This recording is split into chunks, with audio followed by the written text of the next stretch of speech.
Hello, BookTube. Oh, amazingly, I have a small mail haul. Just sort of sheepishly dropped off on the front porch. I don't know why. Maybe because it's a little underperforming. It's pre-Super Soldier Serum Steve Rogers. It's 4 packages, but altogether they weigh less than 1 book. So who knows what they could be. Let's see what the first one is. Oh. Okay. Okay, I don't know what this is. It's a trade paperback original that comes out in June. Next June. Called Midnight Blue. Kind of pretty. By Simone van der Vlugt. V-L-U-G-T. Oh, and it's a historical novel set in Amsterdam. Wow. Okay. I think we're going to need to pause here. No. Okay. Good. So you said it's set in Amsterdam in 1654. Against the backdrop of Holland's golden age, a dangerous secret threatens to destroy a young widow's new life. Following the death of her husband, 25-year-old Katrien leaves her small village and takes a job as a housekeeper to the successful Van Nieuwland merchant family. Amsterdam is a city at the peak of its powers. Science and art are flourishing in the Golden Age, and the Dutch ships bring back exotic treasures from the Far East. Madame Van Nieuwland passes her time taking expensive painting lessons from the local master, Rembrandt. And when Katrien takes up a brush to finish some of her mistress's work, Rembrandt realizes the maid has genuine talent and encourages her to continue. Okay. So is this... this is the author's first novel to be published in America. And was it published in Amsterdam first? Was it... Yes, it was, in 2016. Okay. So, Midnight Blue, a historical novel set in Amsterdam. Very nice. Now we'll go on to this next one here. Not one of these packages is heavy or huge. There are no Steve-style doorstops this time around. Oh, God help us. Jesus, Mary, and Joseph. Okay. Okay. This comes out. This is a new book. I did not request it. It comes out in February. I didn't have to request it because I've lived it. It's by Kevin Toulis, and it's called My Father's Wake. How the Irish Teach Us to Live, Love, and Die. Angrily, all 3. Oh, he looks good. Okay, I'm resisting the urge to think this is some sort of elaborate practical joke. Although the subtitle, How the Irish Teach Us to Live, Love, and Die, couldn't be any funnier if the author were intending it as humor. Okay, all right, let's settle down and see what the author has to say. The author, he's going to have to go a long way to teach me that the Irish have anything to teach us about how to live, love, and die. We are excellent grudge holders, we're very good storytellers, and we're excellent company. How to live, love, and die? Anyway, let's see. Death is a whisper in the Anglo-Saxon world.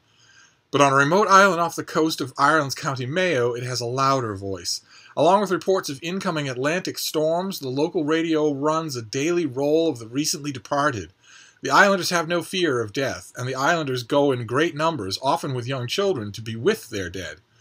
They keep the corpse and the bereaved company through the long hours of the night. They dig the grave with their own hands. It is a communal triumph in overcoming the death of the individual. In this beautifully written and highly original memoir, Kevin Toulis gives us an intimate eyewitness account of the death and wake of his father as he explores the wider history and significance of the Irish wake. Ah, he looks good. Well, okay, all right, so he's going for the Frank McCourt readership. He must be. Let's find out who he is when he's at home. He's a writer and a BAFTA-winning filmmaker. He's the author of acclaimed chronicle of Ireland's troubles, Rebel Hearts. He's written for the New York Times Magazine and The Guardian, and reported on conflicts around the world. His family has lived in the same oceanside village on an island off the coast of County Mayo for the last 200 years. He makes his home on the island and in London. Okay. All right. Uh, okay. I have spent an enormous amount of time on the west coast of Ireland in a very small place. Smaller, I guarantee you, than the place where this author grew up. And I'm wondering if there's any chance at all that this book isn't just going to slather on the sentiment. We shall see. Wow. Okay. It couldn't be a closer bullseye to me. Not that that matters, if you're a reader or a critic, but it couldn't be a closer bullseye to me. So, okay. My Father's Wake. How the Irish Teach Us to Live, Love, and Die. Okay. All right. All right. We'll file that in the Now I've Seen Everything category and move straight on. What is this next one? Okay. I don't think I'm going to get anything that I'm requesting today. These look. No wonder it was sort of slipped in under the radar. This is tiny. Good Lord. Okay. This is by Adrian Goldsworthy, who's a very, very good historian, and it's a little book on Hadrian's Wall. It's got maps and it's got contemporary illustrations, and it probably somewhere in here has reconstructions. Yeah, reconstructions as well. And that's all it's going to be. And I don't know why I say, when does this come out? This comes out in the spring, April. I don't know why I say little with such disdain, because, I've read every English language book on Hadrian's Wall, and a lot of them are kind of long. And, often when I read them, I find myself thinking, you don't need this much space. If you're talking about the wall, the people who manned it, the people on either side of it, the economics of building it, the slow and gradual economics of losing it, of it being abandoned and deteriorating in parts, then you don't need 600 pages. And okay, well, this author will see if I'm right about that. He brings it in under 200 pages. So Roman history. Okay. All right. All right. So now we get to this last one. If it's a book about someone who's just adopted a miniature schnauzer, I'm going to be a little plotzed. Let's see what this last one is. This is getting just a little too close to home here. Okay. All right. So, wow.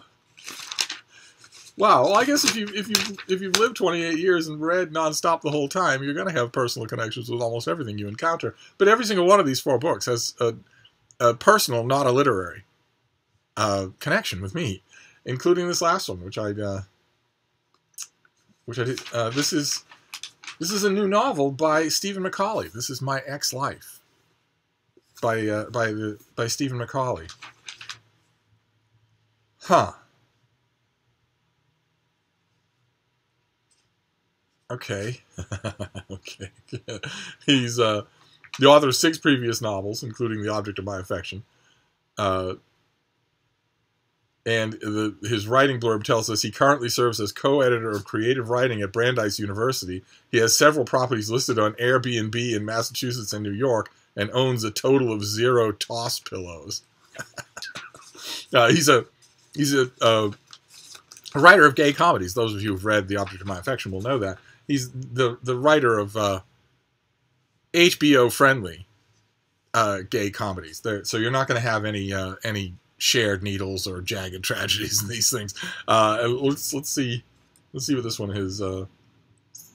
David Hedges is on the wrong end of someone else's midlife crisis.